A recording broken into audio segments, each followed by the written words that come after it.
Last எபிசோடில் சியோலுக்கு வந்து நம்ம ஹீரோயின் அவளுக்கு ரொம்ப பிடிச்ச தேஜுனை பற்றியும் தேஜுன் லவ் பண்ணிகிட்டு இருக்க ஐரீனை பற்றியும் தெரிஞ்சுக்கிறான். இப்போ ஐரீனுக்கு நம்ம ஹீரோயின் தான் ரூம்மேட்டாக போகிறா. இதனால காண்டான ஐரீனோட மேனேஜர் போயிட்டு பிரின்ஸிபல் கிட்ட ஐரீனுக்கு வேறு யாருமே ரூம்மேட்டாக இருக்கக்கூடாது அப்படின்னு சொல்கிறாரு.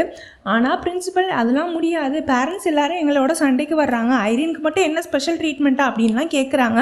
ஸோ ஐரீனுக்கு கண்டிப்பாக ஒரு ரூம்மேட் போட்டே ஆகும் அப்படின்னு சொல்லிடுறாரு. இப்போது ஐரீனோட மேனேஜர் அசிஸ்டன்ட் 3 பேர் பேசிகிட்டு இருக்காங்க.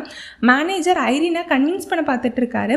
எப்படியாச்சும் இன்னும் ஒரு 2-3 ஆட் மட்டும்தான், அதை மட்டும் நடிச்சுட்டா நம்மளுக்கு தேவையான பணம் வந்துடும் அப்படின்னு சொல்லிட்டு இருக்காரு. அப்போ ரொம்பவே கடுப்பான ஐரீன் அப்படியே அவளோட தலையில் இருக்க விக்க கலட்டுறா. அப்போ தான் நம்மளுக்கு தெரிய வருது, அவனாடா நீ அப்படின்ற மாதிரி, இவன் பொண்ணு கிடையாது பையன் அப்படின்ற விஷயமே. அதுக்கு அசிஸ்டன்ட் சொல்கிறான், பொண்ணு மச்சான், ஒரு பொண்ணு கூட நீ இருக்க போகிற, நீ லவ் பண்ண கூட செய்யலாம், அந்த பொண்ணை நல்லா என்ஜாய் பண்ணி எதுக்கிட்டா கோவப்படுற அப்படின்னு கேட்குறான். ஐரீனா நடிச்சிட்டு இருக்க நம்ம ஹீரோவுக்கு செம்மையாக கடுப்பாகுது. நான் அந்த வேலையெல்லாம் விட்டு போகிறேன், என்னால் முடியாது, ஆச்சாவா புச்சாவா அப்படின்னு கத்துறான்.